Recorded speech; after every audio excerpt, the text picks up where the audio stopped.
안녕하세요. 오늘은 안밀 작가님의 완벽한 좀비가 되는 방법이라는 작품을 가져왔습니다. 단 3일 만에 전 세계를 덮친 좀비 바이러스로 인해 인류는 파멸 직전에 내몰리게 됩니다.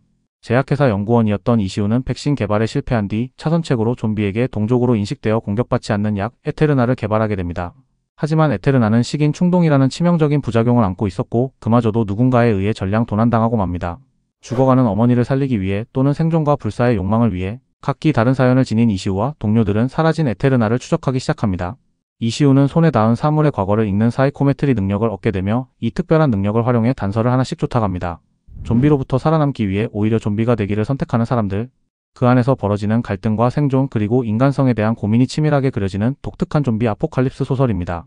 저는 70화까지 읽었고 소개하는 내용은 12화까지입니다. 멸망 이후 3개월 서울은 레버넌트라 불리는 좀비들로 가득 찬 지옥이 되었습니다.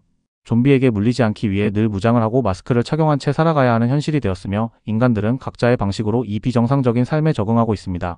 절망적인 상황에서도 인간들은 희망을 잃지 않으려 노력하지만 모든 시스템은 무너져가고 통신조차 거의 끊긴 상태입니다. 제약회사 오펀엑스의 연구원 이시우는 매일 출근을 감행하는 삶을 살고 있습니다. 출근한 시우는 에테르나라는 약물의 개발팀 일원으로 인간을 좀비처럼 보이게 만들어 생존을 도모하는 약을 연구하고 있습니다. 하지만 이 약은 치명적인 결함을 지니고 있으며 접종자에게 식인 충동이라는 부작용이 생기게 됩니다. 그럼에도 불구하고 사람들은 이 약을 통해 살아남으려 하고 있습니다. 어느 날 시우는 우연히 조회수 0인 ASMR 영상을 시청하게 되며 영상 속 기괴한 문양과 소리에 이끌려 사이코메트리 능력을 얻게 됩니다. 이후 그의 손에 닿는 모든 사물에서 과거의 기억이 보이기 시작합니다. 시카를 잡으면 과거 죽인 좀비의 기억이, 벽을 짚으면 공사 당시의 장면이 머릿속에 밀려드는 등 일상조차 불가능하게 만들 정도로 정신을 갉아먹는 고통과 함께 직장에서도 쓰러지는 일이 반복됩니다. 결국 김지한 대표는 그의 상태를 심각하게 판단하고 강제로 한 달간의 휴직을 권합니다. 이시우는 자택에서 회복을 시도하며 자신의 능력을 분석하고 적응해 나가려 노력합니다. 동생 같은 존재인 다이는 시우의 곁을 지키며 함께 생존을 도모합니다.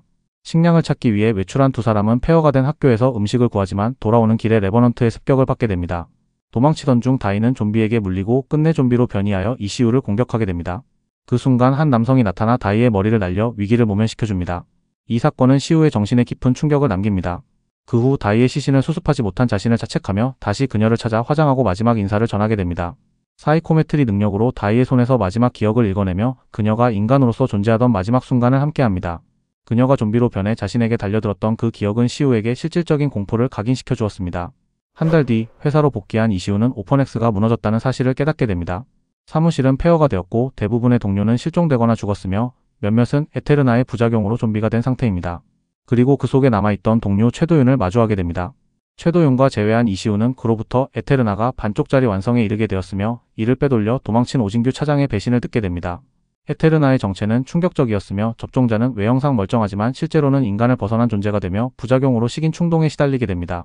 그러나 죽지 않고 좀비의 공격을 피하며 인간의 기능을 유지할 수 있다는 점에서 완벽한 좀비로 불리고 있습니다. 시우는 최도윤에게 에테르나를 함께 찾자고 제안합니다. 이시우는 더 이상 미룰 수 없다는 판단하에 최도윤과 함께 에테르나를 추적하기로 결심합니다. 두 사람은 VIP 명단을 확보하고 상류층 인물들을 추적하기 시작합니다. 한편 어딘가에서는 좀비를 신으로 떠받드는 사이비 집단 영원생명회가 조직되고 그들을 이끄는 자태강은 스스로를 교주로 칭하며 광기 어린 지배를 펼치기 시작합니다. 그는 다수의 좀비를 조종하며 인간들을 살해하고 독 안개를 흩뿌리며 인간 문명의 마지막 희망을 짓밟고 있습니다.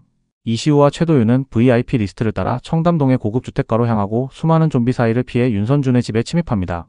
집안에서 벌어지고 있던 광경은 상상을 초월했습니다. 윤선준과 그의 아내는 인육을 즐기는 좀비로 변해 있었고 그들의 희생자 중 하나였던 여성을 구하기 위해 시우는 좀비와의 접전을 벌입니다. 칼이 이마에 박힌 윤선준은 죽지 않고 공격을 시도하지만 시우는 결국 그를 반으로 갈라 죽음을 확인합니다. 이어 아내인 사모가 공격해오자 피투성이 여성의 도움과 최도윤의 로프로 제압에 성공합니다. 사모는 에테르나를 어디서 얻었는지 털어놓으며 신화백화점의 존재를 언급합니다. 시우는 사이코메트리를 통해 과거를 읽고 그녀의 말이 진실임을 확인합니다. 이후 피투성이 여인 김은서에게 칼을 넘기고 그녀가 사모를 죽이게 하며 복수를 마무리합니다. 그러나 집안을 아무리 뒤져도 에테르나는 없었습니다. 김은서는 자신도 에테르나를 찾고 있었다는 사실을 밝힙니다. 사기꾼들에게 속아 윤선준에게 팔려와 좀비의 먹이가 될 뻔했던 김은서. 그녀의 과거에서 파란색 주사기와 관련된 장면을 읽은 시우는 그녀 역시 같은 목적을 가지고 있음을 알게 됩니다. 김은서는 에테르나를 조건부로 양보한다는 약속하에 동행하게 되며 이후 그녀가 단순한 피해자가 아님을 보여줍니다. 그녀는 놀라운 전투 실력을 발휘하며 좀비를 맨손으로 처리할 수 있는 존재였습니다. 김은서는 좀비들을 순식간에 처치하며 평범한 여대생으로 보기 힘든 전투력을 보여줍니다.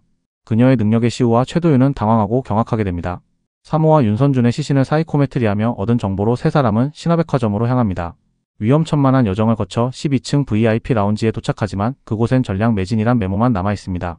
그러나 시우의 사이코메트리를 통해 박명호 부회장이 에테르나 유통을 관리했음을 알게 되고 쉘터라는 안전지대의 존재를 처음으로 듣게 됩니다.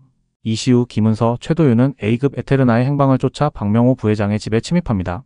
김은서는 일행들과 잠시 갈등이 생기지만 최도윤 어머니를 위한 배려로 에테르나를 구하게 되면 다음 순번으로 양보합니다. 시우는 대문에서 사이코메트리를 통해 오진규와 관련된 기억을 잃고 안에 에테르나가 있다는 확신을 갖습니다. 이후 문을 열고 나온 가사도우미를 제압하고 침입에 성공하지만 그녀의 협조는 거짓으로 드러나고 좀비 가족이 등장하며 위기가 시작됩니다. 줄거리는 여기까지 하겠습니다. 주인공 일행은 에테르나 약을 구하려고 동분서주하는 모습입니다. 좀비물에서 빠짐없이 나오는 셀터에 모여 사는 사람들은 줄거리에서 생략했습니다. 앞으로 셀터에 사는 사람들과 에테르나 때문에 갈등을 겪게 되고 여러 사건들이 벌어집니다. 감사합니다.